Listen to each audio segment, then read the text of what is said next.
Mes frères de foi, je vous recommande ainsi qu'à moi-même de faire preuve de piété à l'égard d'Allah subhanahu wa ta'ala, et ce lorsque vous êtes seul ou en public.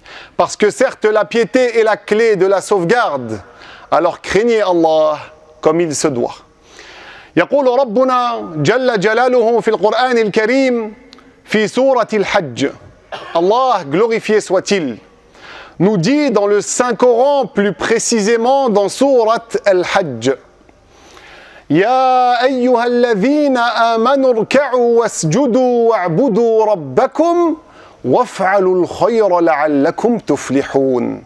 Ce verset veut dire: ô vous qui avez cru, inclinez-vous, prosternez-vous, adorez votre Seigneur, faites du bien, peut-être réussirez-vous. فإن ربنا عز وجل في هذه الآية الكريمة من القرآن يأمرنا بالركوع والسجود أي أن نصلي الصلاة المفروضة. Notre Seigneur, dans ce verset coranique, nous ordonne de nous incliner, de nous prosterner, c'est-à-dire d'effectuer la prière obligatoire. وهذه الصلاة المفروضة فيها غاية التواضع والخضوع والخشوع لله تبارك وتعالى. Et lorsqu'on observe cette prière, on remarque qu'elle comporte un extrême en termes de modestie et de soumission à l'égard d'Allah subhanahu wa ta'ala. لأننا فيها كما قال الإمام النووي نمكن أعز أعضائنا وأعلاها وهو الوجه الذي في جسدنا من التراب الذي يداس ويمتهن. Car durant la prière, comme l'a clairement expliqué l'imam An-Nawawi, nous posons la partie la plus honorable de notre corps et la plus haute, notre visage, notre front, sur la terre qui est piétinée, la terre qui généralement n'est pas considérée par les gens. وهذا إن دل على شيء يدل على أهمية موضوع الصلاة في ديننا ولذا نتحدث عنها اليوم في خطبتنا فأنصتوا جيدا. Et si cela indique quelque chose, c'est bien l'importance de la prière dans notre religion. C'est la raison pour laquelle aujourd'hui, durant notre discours, nous parlons de la prière. Restez donc attentivement concentrés. ربنا عز وجل كما لا يخفى على أحد منا أمرنا بطاعته وعبادته. Comme chacun d'entre nous le sait pertinemment, notre Seigneur nous a ordonné de l'adorer et de lui obéir. وأول ما يسأل عنه العبد في الآخرة الإيمان أي الإيمان بالله ورسوله.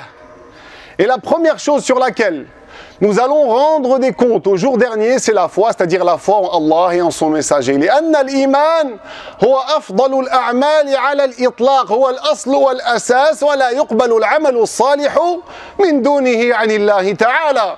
Parce que la foi, le fait d'être croyant, le fait d'être musulman, c'est le plus important. C'est le plus grand des devoirs. C'est la base, c'est le fondement. Et sans cela, les actes de bien ne sont pas agréés de la part d'Allah subhanahu wa ta'ala. ثم بعد ذلك يسأل العبد يوم القيامة عن الصلاة المفروضة أي بعد الإيمان.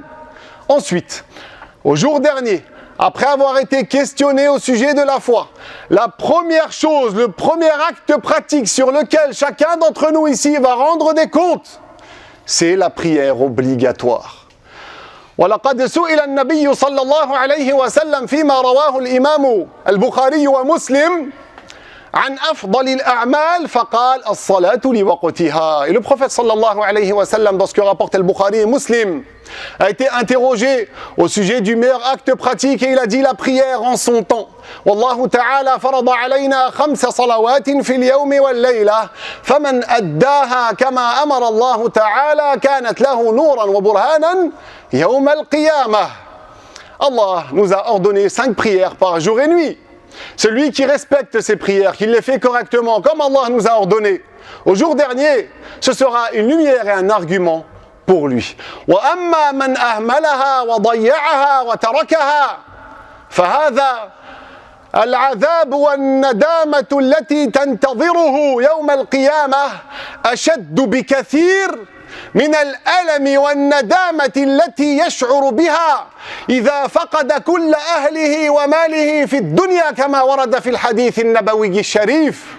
Par contre, pour ce qui est de celui qui délaisse la prière, qui la néglige, qui la fait sortir de son temps sans excuse, celui-là, le châtiment qui l'attend, le regret, la tristesse profonde qui l'attend au jour dernier, seront bien pires que la douleur et la tristesse et le chagrin qu'il pourrait ressentir ici-bas s'il était amené à perdre tout son argent et toute sa famille, comme cela est rapporté dans une parole du prophète sallallahu alayhi wa sallam.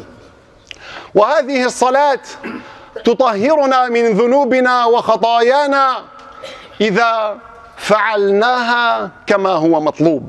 Et cette prière obligatoire que l'on fait quotidiennement nous purifie de nos désobéissances, de nos péchés. فلقد روى الإمام مسلم أن النبي صلى الله عليه وسلم مرة قال لصحابته. L'imam Muslim nous rapporte qu'une fois le prophète sallallahu alayhi wa sallam s'adresse à ses compagnons et leur dit: أرأيتم لو أن نهرا بباب أحدكم يغتسل منه كل يوم 5 مرات هل يبقى من درنه شيء. Le messager d'Allah sallallahu alayhi wa sallam les questionne.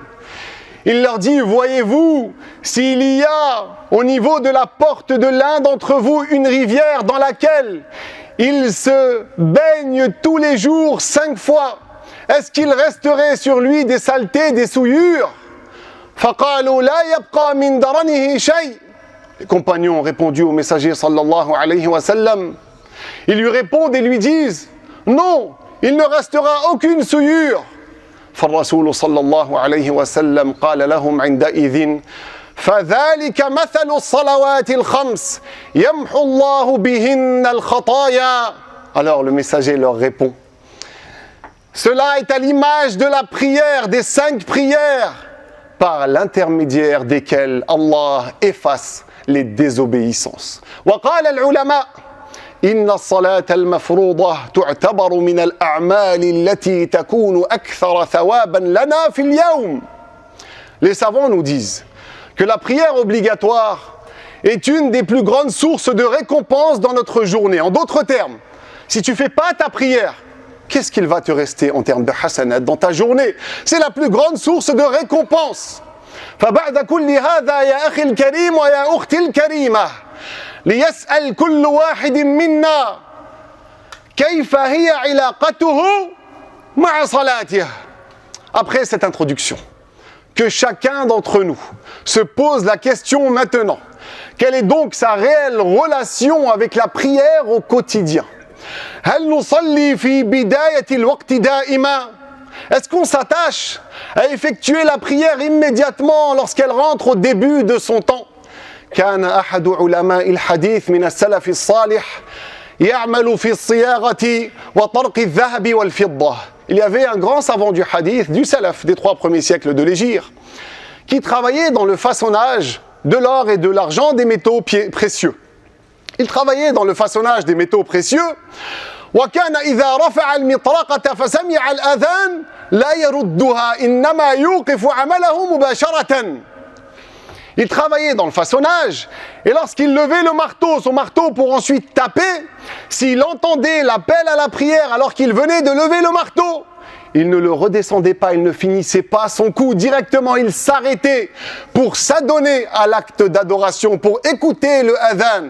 وَنَحْنُ رُبَّمَا نَسْمَعُ الْأَذَانِ وننهي حوارنا مع الناس وننهي رسائلنا مع الناس في الهاتف إلى آخره ولا نبالي.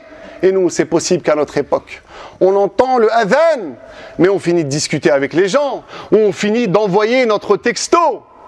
On ne fait même pas attention à ces choses. وهل نحب الصلاة حبا حقيقيا. Et qu'on se pose la question également: est-ce qu'on aime véritablement la prière? لما طعن عمر بن الخطاب في آخر حياته وحمل إلى بيته فغشي عليه قالوا لن توقظوه بشيء مثل الصلاة. Lorsque Omar ibn al-Khattab a été poignardé à la fin de sa vie, il a été transporté à son domicile et il avait perdu conscience. Les gens ne réussissaient pas à lui faire reprendre conscience. Alors quelqu'un a dit, vous n'allez pas réussir à le réveiller avec quelque chose de semblable à la prière.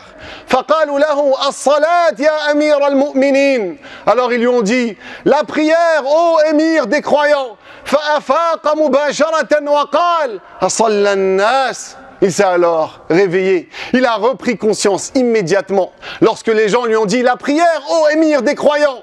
Et il a demandé, est-ce que les gens ont prié? هكذا كانوا, c'est comme ça qu'ils étaient. وكان أحد الصالحين أيضا يسأل دائما عن وقت الصلاة. هل دخل وقت الصلاة فإني أشتاق إليها. Il y avait un dévot aussi parmi les gens du passé. À chaque fois, tous les jours, il demandait au sujet du temps de la prière. Est-ce que la prière est rentrée ou pas encore? Elle me manque énormément. ونحن ربما نسمع جرس المنبه في الصباح ولا نستيقظ لأن هذا الشوق غير موجود في قلوبنا كما كان موجودا في قلوبهم. Et nous, c'est possible que le matin, on entend le réveil, on entend la sonnette, mais on a du mal à se réveiller pour faire la prière, parce que justement, ce languissement qu'ils avaient dans leur cœur, nous, peut-être qu'on ne l'a pas. وكذلك هل نتجهز لأجل الصلاة ونخشع فيها أم نقوم لها مثل المنافقين الذين وصفهم الله تعالى في القرآن الكريم في سورة النساء حيث قال وإذا قاموا إلى الصلاة قاموا كسالى يراءون الناس ولا يذكرون الله إلا قليلا. Également qu'on se pose la question. Est-ce qu'on se prépare à chaque fois pour bien faire notre prière? Est-ce qu'on glorifie Allah et on le craint dans nos prières? Ou plutôt, on fait des prières à l'image des hypocrites qu'Allah a décrits dans le Coran, dans Surat An-Nisa, lorsqu'il nous a dit ce qu'il veut dire. Et ces hypocrites-là, lorsqu'ils se lèvent pour aller faire la prière, ils font preuve de paresse. Ça nous rappelle qui ça? Beaucoup de gens aujourd'hui, lorsqu'on leur demande de faire la prière, on voit qu'ils sont paresseux, qu'ils ont la flemme, qu'ils n'ont pas envie. Qu'on médite sur ces versets. Et lorsqu'ils se lèvent pour faire la prière, ils font preuve de paresse. Et ils font cela par ostentation envers les gens. Et ils évoquent Allah que très peu. Combien de fois par jour tu parfumes ta bouche avec l'évocation d'Allah, mon frère, ma sœur? كان الصحابي الجليل عدي بن حاتم يقول ما أقيمت الصلاة منذ أسلمت إلا وأنا على وضوء. Il y avait un compagnon du prophète sallallahu alayhi wa sallam qui a dit, depuis que j'ai embrassé l'islam, depuis que j'ai embrassé la vérité, il n'y a pas eu une fois l'annonce de la prière, al-iqama, sans que je ne sois sur le wudu. Regardez comment il était prêt à chaque fois. C'est pas comme nous à notre époque. C'est pas comme la plupart des gens qui attendent le adhan pour aller faire le wudu. Il se préparait bien avant. وكذلك سئل الولي الصالح حاتم الأصم كيف أنت إذا دخلت في الصلاة. Aussi, un dévot du Salaf, du 3e siècle de l'Hégire, une fois on le questionne au sujet de sa prière. Comment tu es? Qu'est-ce que tu ressens lorsque tu rentres dans ta prière? فقال إذا دخلت الصلاة جعلت الكعبة أمامي. Il a alors répondu, lorsque je rentre dans la prière, je m'imagine avec la Kaaba devant moi, والموت ورائي, et la mort derrière moi qui est proche. والصراط تحت قدمي, et j'imagine également le pont en dessous de mes pieds. وجعلت الجنة عن يميني, et le paradis sur ma droite. والنار عن شمالي, et l'enfer sur ma gauche. وأتذكر أن الله مطلع علي, et je me rappelle qu'Allah me voit. ونحن ربما نصلي ونفكر في أمورنا الدنيوية. Et nous, c'est possible qu'on prie, mais qu'on soit dispersé, qu'on pense à autre chose, qu'on soit ailleurs, qu'on pense à l'argent, qu'on pense à nos plaisirs mondains, au lieu de se concentrer sur l'essentiel. نسأل الله تبارك وتعالى أن يصلح أحوالنا. On demande à Allah de corriger nos états. أقول هذا واستغفر الله لي ولكم فيا فوز المستغفرين. الحمد لله والصلاة والسلام على رسول الله. أما بعد عباد الله فإني أوصيكم ونفسي بتقوى الله القدير وبالسير على خطى نبيه الكريم. Mes frères de foi, je vous recommande ainsi qu'à moi-même de faire preuve de piété à l'égard d'Allah, celui qui est tout-puissant sur toute chose, et de suivre les traces de son prophète honoré, sallallahu alayhi wa sallam. Ahbabi fillah, كان نبينا صلى الله عليه وسلم لا يمل أبدا من الصلاة ويقول إني لآكل وأشبع وأشرب وأشبع وأصلي ولا أشبع. Chers fidèles, je tiens à rappeler que notre prophète sallallahu alayhi wa sallam était quelqu'un qui ne se lassait pas de la prière. Il disait « Je mange et je bois et je trouve ma suffisance. Cependant, je prie, mais je n'ai pas ma suffisance. Je ne suis pas rassasié de la prière. » Il ne se lassait pas, il aimait énormément la prière. وعلمنا صلى الله عليه وسلم كما روى ذلك الإمام البخاري أن صلاة الجماعة أفضل وأحسن من صلاة الفذ ب27 درجة. Et le prophète sallallahu alayhi wa sallam, dans le hadith que nous rapporte l'imam al-Bukhari, nous a clairement fait savoir que la prière en assemblée est meilleure que la prière qu'on effectue en étant seul de 27 degrés. فبعد هذا لماذا نرى في زماننا عائلات يوميا يصلون وحدهم بدون جماعة يتركون صلاة الجماعة في البيوت. Après avoir entendu cela, immédiatement on se pose la question, mais pourquoi alors beaucoup de familles musulmanes aujourd'hui, à la maison, ne font pas la prière en assemblée? Un jeune couple qui vient de se marier, on voit l'homme qui prie à gauche et la femme qui prie à droite dans sa chambre. Une famille complète. Les parents ne disent pas aux enfants de venir prier quotidiennement 5 fois par jour en assemblée. Mais si tu inculques pas cela à tes enfants, tu vas leur apprendre quoi? Ils vont grandir sur quoi? Et combien de bénédictions tu loupes, tu manques à cause de ça? علما أن العلماء قالوا الذي يترك صلاة الجماعة عمدا بلا عذر ويصلي وحده هذا يقع في الكراهة معناه لا ثواب له في صلاته. Tout en sachant que certains savants ont dit que celui qui délaisse la prière en assemblée sans excuse, tu avais la possibilité de prier en assemblée, mais tu l'as pas fait, tu as fait preuve de paresse. Tu tombes dans le déconseillé à cause de ça, c'est-à-dire que tu n'as pas de hasanat pour ta prière. وبعض العلماء كالإمام أحمد قال تقع في الحرام إذا تركت الجماعة عمدا بدون عذر وصليت وحدك. Et encore plus que cela, certains savants, à l'image de l'imam Ahmed, un des savants des 4 écoles, lui il a carrément dit que c'est haram, tu tombes dans le péché si tu délaisses la prière en assemblée alors que tu en avais la possibilité et que tu es parti prier seul à cause de ta flemme, à cause de ta paresse. كان التابعي الجليل عامر بن عبد الله بن الزبير بن العوام نزل به الموت وهو في بيته. Il y avait un successeur des compagnons qui s'appelait Amir, fils de Abdullah. Il était à la fin de sa vie, il était mourant. Il se trouvait chez lui à son domicile. فسمع أذان صلاة المغرب. Et à ce moment-là, il a entendu le adhan de la prière du Maghrib. فقال للذين حوله خذوني احملوني إلى المسجد. Il a alors dit aux gens qui étaient autour de lui, à sa famille, prenez-moi, emmenez-moi à la mosquée. فقالوا له وكيف نحملك وأنت على هذه الحالة أنت تموت أنت تحتضر. Ils lui ont dit, mais comment on va t'emmener? Tu es dans cette situation très délicate, tu agonises, tu es mourant, tu es en train de mourir. فقال لهم أسمع المؤذن يقول حي على الصلاة حي على الفلاح ولا أجيب خذوني إلى المسجد. Il leur a dit, j'entends le muezzin dire venez à la prière, venez au salut, venez à la sauvegarde et je ne réponds pas, emmenez-moi à la mosquée. فأخذوه إلى المسجد فدخل في الصلاة مع الإمام وصلى ركعة ثم مات في السجود. Ils l'ont alors emmené à la mosquée. Il a fait une rak'ah avec l'imam et il est décédé dans sa prosternation. وَمَا أَحْسَنَ هَذِهِ الْخَاتِمَةِ. Combien cette fin est magnifique. فليعتبر يا أحبابنا كل واحد منا بهذه الكلمات القليلة وليحاول من اليوم فصاعدا من الآن فصاعدا أن يحسن صلاته قدر الإمكان وقبل فوات الأوان. Et donc pour conclure, c'est important qu'on ne fasse pas partie de ces gens-là qui écoutent les bonnes paroles et qui n'en tirent pas profit. Qu'on ne fasse pas partie de ces gens-là qui entendent ces quelques paroles de bien mais qui ont le cœur éteint et qui ne font rien. Que chacun d'entre nous essaye à partir de maintenant d'améliorer sa salat, d'améliorer sa prière coûte que coûte. S'il manque de science, alors qu'il prenne des cours pour l'améliorer et la faire parfaitement avant qu'il ne soit trop tard, avant de se retrouver dans sa tombe.